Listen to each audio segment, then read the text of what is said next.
You may have heard that money doesn't buy happiness, and the person that told you that probably had a lot of money.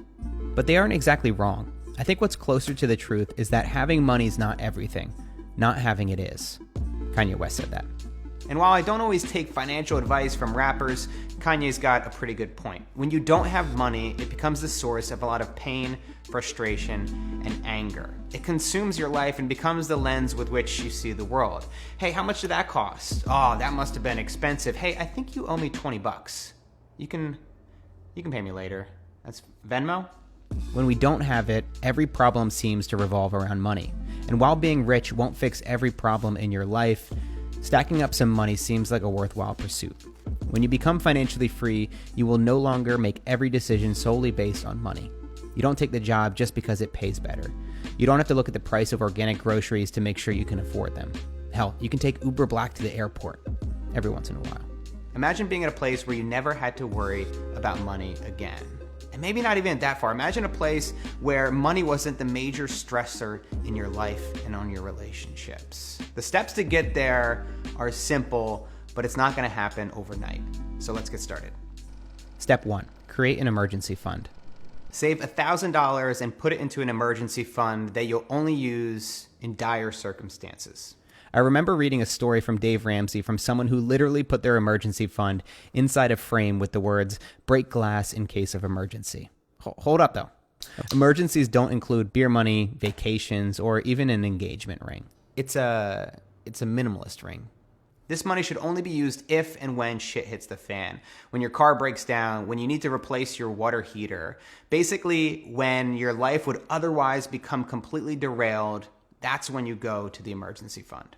Why create an emergency fund? Because everything that can go wrong will go wrong. And instead of borrowing money from your family again or pulling out your credit card, pushing yourself further into debt, you'll have something to fall back on. The great thing about the emergency fund is that it starts to give you that feeling of financial freedom. For the first time maybe in your adult life, you have some room to breathe. This step is the quickest way to finally start to gain some control back in your life. Step 2, pay off your debt. About 80% of American adults are in debt, and we've just accepted this as the status quo. Maybe we bought shit we didn't need to furnish an apartment that we couldn't afford, or purchased a new car when we could have bought used.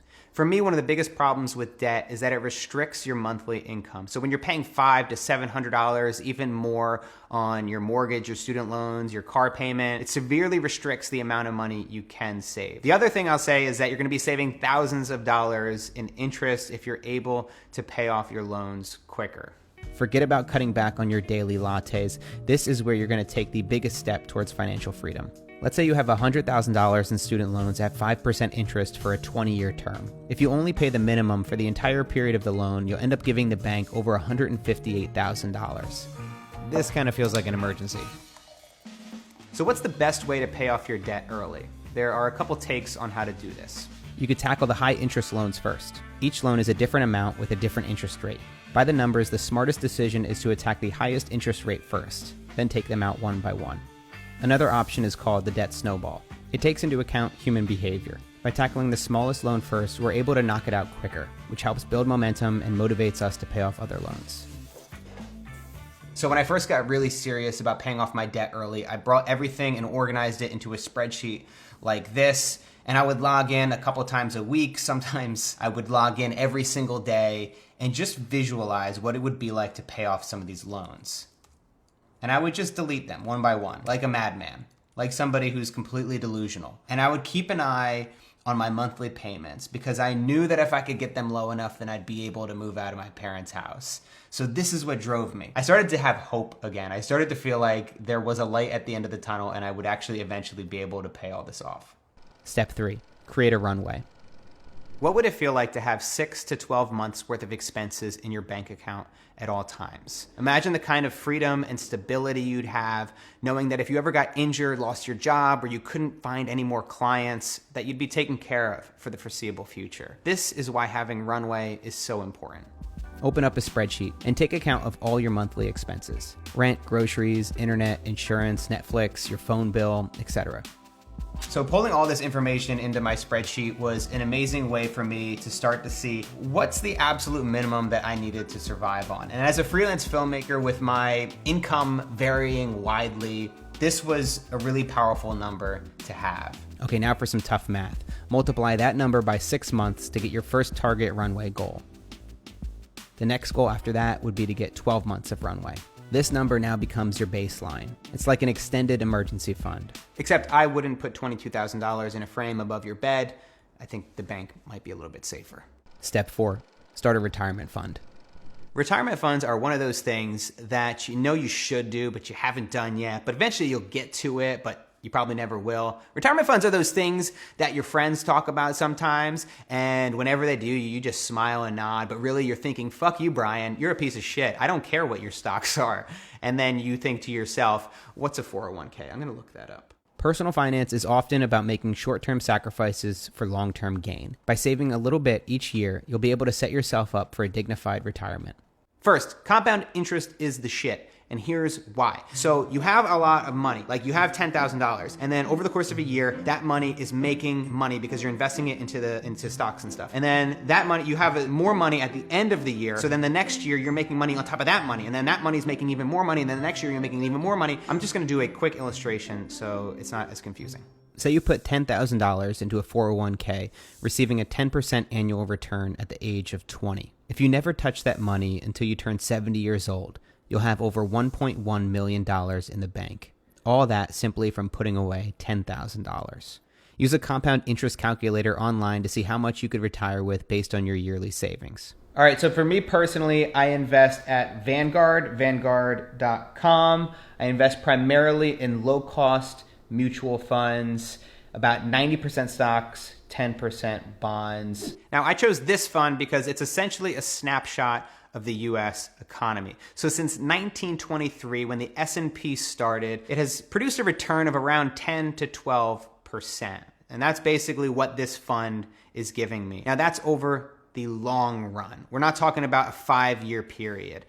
So when you invest in the long run, you're not checking your Vanguard account every day, every other day. You're putting your money in, you're making sure that you have everything set, and then you're checking it maybe in 6 months, maybe in a year, but you're not stressing out every time that the stock market's shaky. When 2008 hit, a lot of people lost money. But if you're investing in the long term, that's not gonna matter at all, because in 30 years, you're gonna eventually make your money back. Now, there are many, many variables that will factor into your own investment strategy, like your age, your income, how much money you'll think you'll need when you retire, how much risk you're willing to tolerate. Please do your research before investing. I'm not your financial manager, investor, or fiduciary. Read up and make a decision based on your life circumstances. This is not a definitive blueprint. If you're a freelancer and you can't stomach that much risk, or you'd feel safer if you had $5,000 emergency fund from the very beginning, then do that. Or maybe you can actually handle the extra risk and you decide, I don't want to build 6 months of runway. I want to actually start investing in my future and my retirement right now. Then do that. I personally like the idea of paying off my debt first and then moving to my retirement fund. But for a lot of people, if you're not able to pay off your debt that quickly, you may want to actually start your retirement fund now, especially if you have a 401k match with your company, because then you're going to be able to take advantage of the compound interest. I wouldn't have been able to pay off my debt if it wasn't for reading books like Dave Ramsey's Total Money Makeover or Ramit Sethi's I Will Teach You to Be Rich. I recommend reading one personal finance book a year or listen to one of 100 podcasts on the topic. This will help you reset your priorities every year, as we can sometimes get distracted by shiny objects. Once you've got a solid emergency fund, pay off your debt, padded your bank account with runway, and you've got your retirement fund started, you're on your way to financial freedom. And it won't take finishing your retirement fund to finally realize that having money is not everything. Is this an awkward time to ask for money?